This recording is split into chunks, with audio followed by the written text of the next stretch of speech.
My phone buzzed while I was buried in spreadsheets. A text from my brother. Monica, 7:00 p.m. at the house. Huge birthday surprise. I'm Monica Grant, 29, a Houston accountant always bailing out my family's financial messes. My brother's failed startups.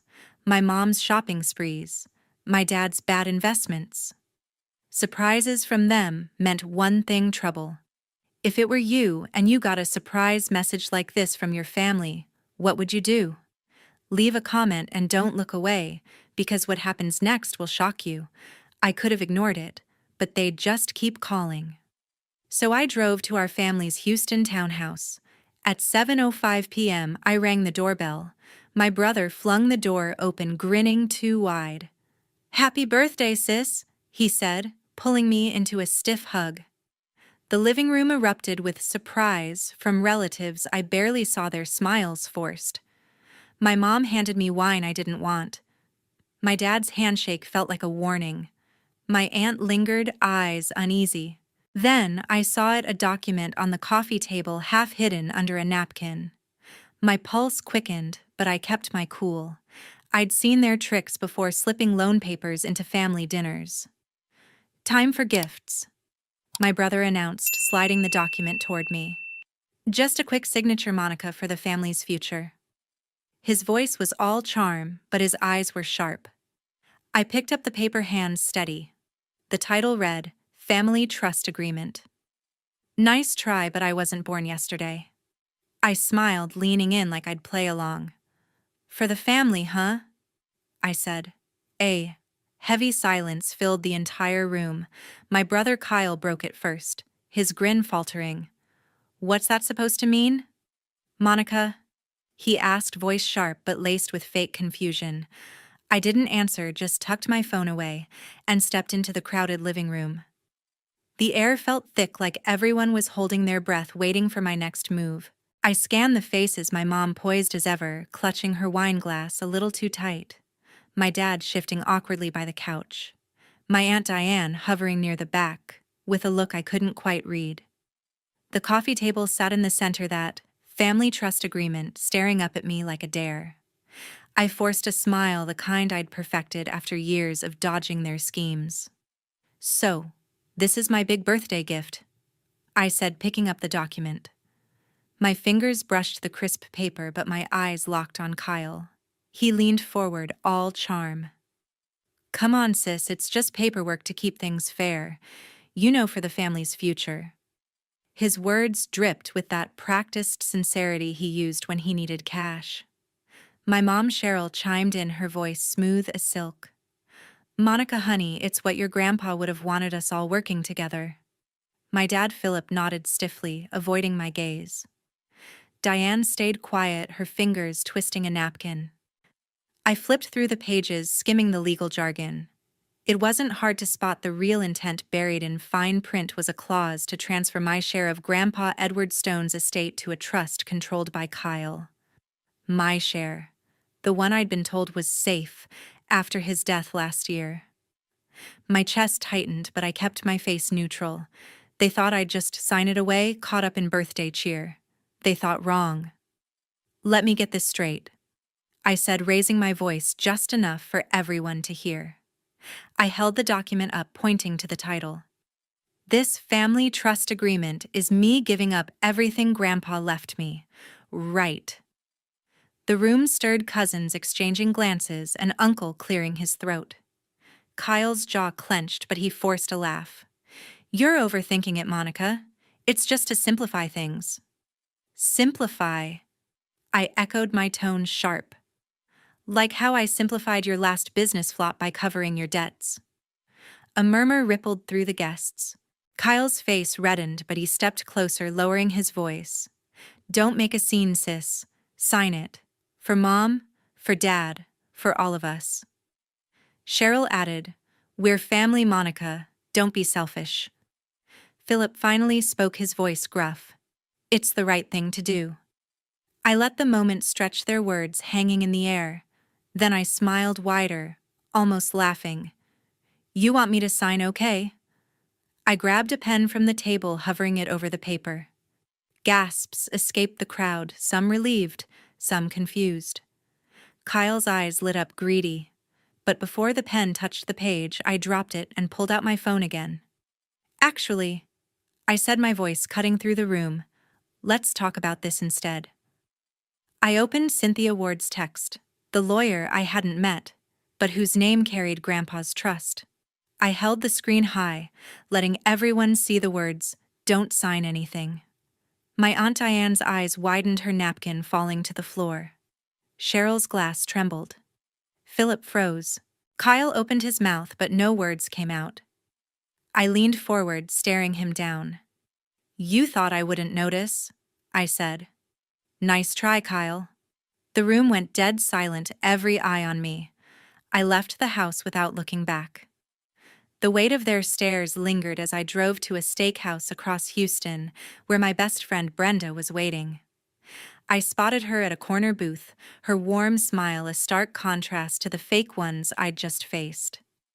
Brenda Lee had been my rock since college, always ready to listen when my family pushed too far. I slid into the seat across from her, my hands still shaky from the showdown. "Monica, you look like you just walked out of a war zone," Brenda said, pushing a glass of water toward me. I managed a half laugh, then pulled out my phone and opened Cynthia Ward's text. "Read this," I said, sliding it across the table. Brenda's eyes narrowed as she scanned the lawyer's warning, "Don't sign anything." She leaned back, the eyebrows raised. "Okay, spill. What happened at that so-called party?" I took a deep breath and recounted the night, not the whole story, just the key parts. The document labeled Family Trust Agreement that wasn't about trust at all. Kyle's smooth talk, Mom's fake sweetness, Dad's silent support, and Aunt Diane's odd hesitation. Brenda listened, her jaw tightening with every word. "They tried to trick you into giving up Grandpa Edward's inheritance?" she asked, voice low. I nodded. "Kyle thought he could charm me into signing." Again. Brenda shook her head, her curls bouncing. "He's got some nerve. What's in that text from Cynthia? Who even is she?" I explained that Cynthia Ward was Grandpa's lawyer, someone I'd never met but whose message came just in time. "I don't know what she's got, but it's enough to make Kyle nervous," I said. Brenda grinned. "Good. He deserves it. What's your next move?" I didn't have an answer yet, but I knew I needed to confront Kyle directly. No more games. I pulled up his number, my thumb hovering over the call button. Brenda raised an eyebrow. "You sure you want to do this now?" she asked. I nodded, hitting call before I could second-guess myself. The line rang twice before Kyle picked up, his voice dripping with fake concern. "Monica, you okay? You left the party so fast." "Cut it, Kyle," I said, my tone sharp. "That document wasn't about family. You wanted my inheritance." He laughed, but it was forced, shaky. "You're blowing this out of proportion, sis. It's just paperwork to keep things fair." I gripped the phone tighter. "Fair, like how you've been fair, racking up debts and expecting me to fix them." Kyle's tone shifted, softer now, manipulative. "Come on, Monica, we're family. You know I'd never hurt you. Mom and Dad need this. We all do." His words hit like a punch, the same guilt trip he'd used for years.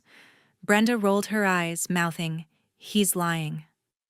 I took a breath, steadying myself. "You want to talk family?" I said. "Let's talk about the $15,000 you owe from your last sure thing venture. I've got the invoices, Kyle, past due. All of them." The line went quiet. I could almost hear his panic through the silence. "You wouldn't," he finally said, voice low, almost a growl. "Oh, I would," I replied. "And I've got more where that came from." I hung up before he could respond, my heart racing but my resolve firm. Brenda leaned forward, grinning. "That's my girl," she said. I wasn't done yet, but I was ready for whatever came next. I woke up early, my mind still buzzing from last night's call with Kyle. I was driving to the energy company's downtown Houston office where Cynthia Ward had agreed to meet me. I'd never met her, but Grandpa Edward's lawyer held the key to whatever he'd left behind. Her text, "Don't sign anything," had saved me at that sham of a birthday party, and now I needed answers. I stepped into the sleek office, my heels clicking on the polished floor. Cynthia greeted me at the reception desk, her handshake firm and her eyes sharp. "Monica Grant, I presume?" she said, her voice calm but authoritative. I nodded, following her to a small conference room. Papers and a laptop were neatly arranged on the table, and a single envelope caught my eye, sealed with my name in Grandpa Edward's familiar handwriting. "Cynthia, what's this about?" I asked, sitting across from her. She opened the envelope and slid a handwritten letter toward me. "Your grandfather was a meticulous man," she said. "He knew your family better than they knew themselves." I unfolded the letter, my breath catching as I recognized Edward's steady script. It began, "To Monica, my brightest star. If you're reading this, you've already seen their true colors." The letter laid it all bare. Edward Stone had set up a trust to protect me, ensuring I'd control his energy investment fund worth millions. Kyle, Mom, and Dad had no claim unless I signed it away. But there was a catch. If anyone challenged the trust in court, half the assets would go to a Houston children's charity. I looked up at Cynthia, stunned. "He planned this?" I asked. She nodded. "Edward suspected Kyle would try something. That's why he hired me." I leaned back, processing the words. Grandpa had always been my biggest supporter, the one who taught me to balance a checkbook at 10 and cheered when I got my accounting degree. He'd seen how Kyle's schemes drained me, how Mom's spending and Dad's bad investments leaned on my income.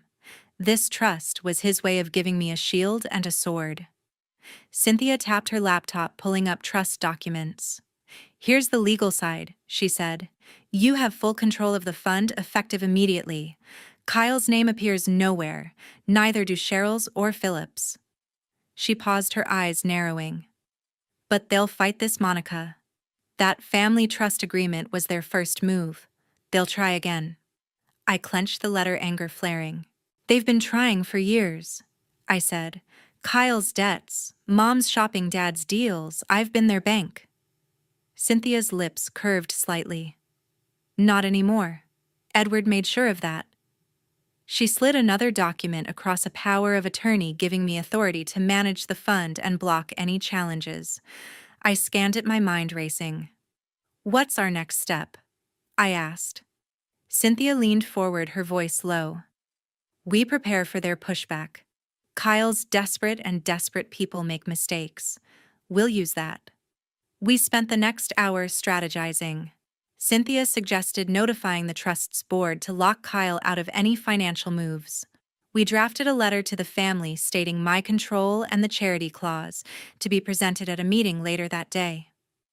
"They'll try to guilt you," Cynthia warned. "Kyle's good at that."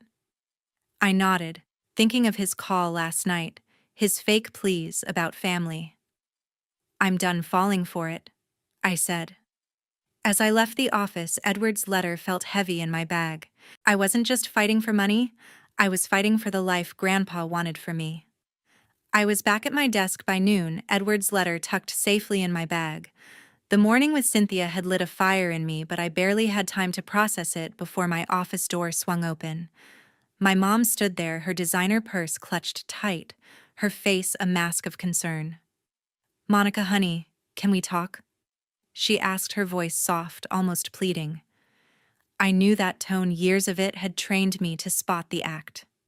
"Sit down, Mom," I said, keeping my voice even. She settled into the chair across from me, smoothing her skirt like she was about to deliver a speech.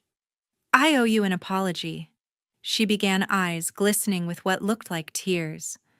"Last night was a mistake. Kyle got carried away, but we only want what's best for the family." Her words were polished, practiced, but they didn't land. I'd heard this script before, every time she needed me to cover her latest shopping spree. I leaned forward, resting my elbows on the desk. "What's best for the family?" I repeated, my tone sharp. "Like how you charged $10,000 to my card for your Paris trip last year." Cheryl's smile froze, her fingers tightening on her purse. I opened my laptop, pulling up a folder I'd kept for moments like this. "I've got the invoices right here," I said, turning the screen toward her. "Dior, Chanel, Louis Vuitton, all billed to me." "Want to explain?" Cheryl's face flushed, but she recovered quickly, her voice rising. "Monica, that was a misunderstanding. I was going to pay you back." I cut her off, scrolling through the list. 3,000 for a handbag, 500 for shoes, another 2,000 for jewelry. You didn't pay back a cent. Her mouth opened, then closed, her eyes darting away. I didn't let up. "You thought I'd sign away Grandpa's trust to keep funding this? I'm done, Mom." She stood her chair, scraping the floor. "You're being unfair," she snapped, dropping the tearful act. "We're your family. You owe us." I stood too, meeting her gaze. "I don't owe you anything," I said, my voice steady. "Grandpa made sure of that." Cheryl's eyes narrowed, but she didn't argue. She grabbed her purse and stormed out, leaving the door ajar. I sank back into my chair, my pulse racing but my resolve firm. Then my phone buzzed, a text from Dad. "Monica, let's talk over dinner tonight. Just you and me. We can fix this." I stared at the words, recognizing the same old playbook. Philip had stayed quiet at the party, letting Kyle and Cheryl take the lead, but now he was trying his own angle. I wasn't falling for it. I opened my accounting software, pulling up a file I'd compiled over the years, a detailed list of the family's debts, all tied to me. Kyle's $15,000 from his failed startup, already mentioned last night.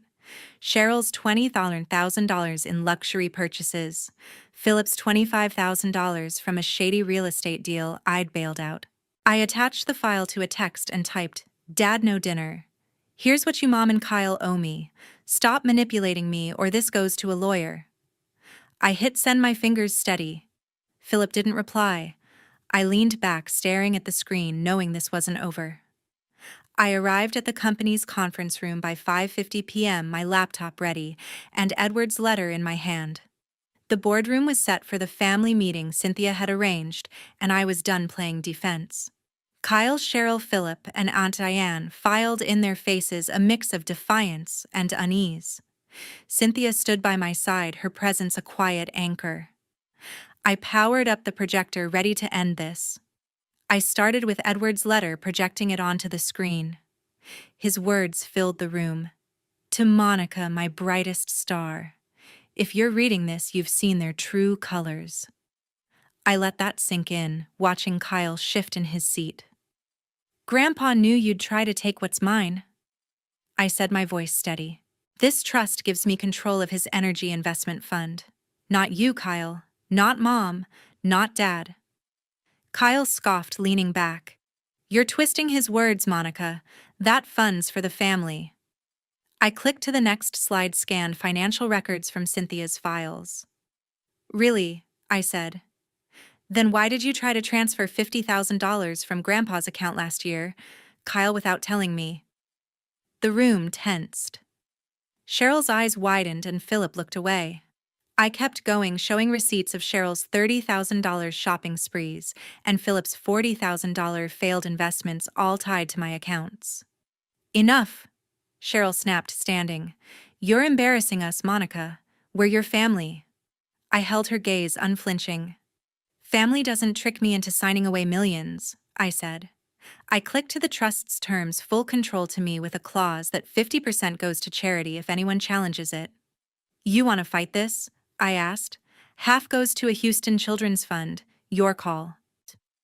Philip spoke up, his voice low. "Monica, let's talk privately. We can work this out." I shook my head. "No more talks, Dad. I've paid your debts for years. It stops now." That's when Aunt Diane stood, her hands trembling. "Monica's right," she said, her voice cracking. "Kyle pressured me to back that family trust agreement. He said it was the only way to save the family. I'm sorry, Monica." The room went quiet, the air heavy with Diane's words. Kyle's face paled, his usual charm gone. "Diane, don't," he muttered, but she kept going. "You told me Monica wouldn't care, Kyle. You lied." I looked at Aunt Diane, grateful for her courage. "Thank you," I said softly. She nodded, tears in her eyes. Cynthia stepped forward, her tone sharp. "This ends here. Monica controls the fund effective immediately. Any further attempts to manipulate or challenge the trust will trigger legal action. Fraud, coercion, unauthorized transfers, those carry consequences." Meme. She slid a document across the table outlining potential penalties. Kyle stared at it, silent. Cheryl's shoulders slumped. Philip didn't move. I took a breath, standing taller. "I'm cutting all financial support," I said. "No more loans, no more bailouts. You're on your own." Kyle opened his mouth, but no words came. Cheryl grabbed her purse, muttering under her breath. Philip just sat there, defeated. I turned off the projector, Edward's letter fading from the screen. This wasn't just about money. It was about taking back my life. 3 months after the meeting, I sat at the helm of Grandpa Edward's energy investment fund. The weight of that conference room showdown had faded, replaced by a new sense of purpose. I'd taken full control, steering the fund with the precision I'd honed as an accountant. My first move was honoring Edward's vision. I founded the Edward Stone Foundation, a nonprofit teaching financial literacy to Houston's youth. Every workshop we launched felt like a nod to the man who'd taught me to stand firm. Kyle, meanwhile, was drowning in his own mess.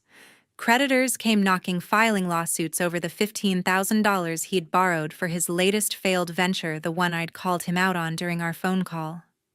Court notices piled up, and his charm couldn't save him this time. I didn't offer a dime. He'd tried to reach out once, leaving a voicemail full of excuses, begging for a loan. I deleted it without replying. His schemes had no place in my life anymore. Cheryl and Philip weren't faring much better. Without my financial support, Cheryl's luxury shopping sprees stopped cold. Her credit cards were maxed out, and the designer bags she'd flaunted were now gathering dust. Philip's real estate ventures collapsed without my bailouts. His $25,000 debt from that shady deal still unpaid. They sent texts asking for family meetings to clear the air. I ignored them. Edward's letter had shown me their true priorities, and I wasn't going back.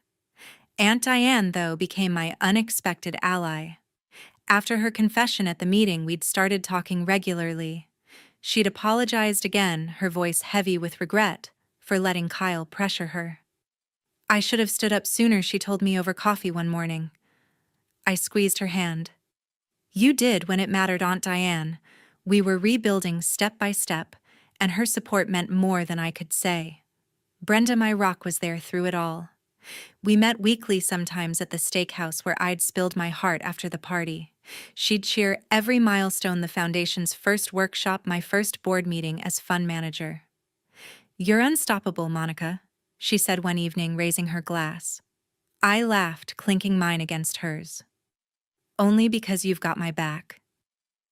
With Brenda and Diane by my side, I was building a new family, one based on trust, not manipulation. I thought back to that birthday party, the moment I'd held up Cynthia's text and silenced the room. It wasn't just about outsmarting Kyle's scheme, it was about breaking free. For years, I'd let guilt and family ties pull me into their chaos, covering debts, signing checks, fixing their mistakes. Edward's trust gave me the power to say no, but it was his belief in me that gave me the courage. I'd learned to set boundaries to protect my own future.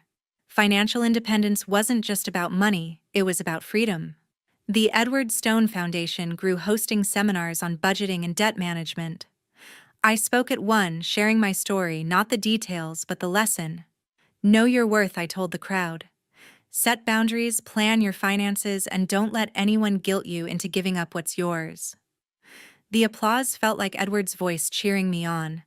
I wasn't just managing a fund, I was building a legacy.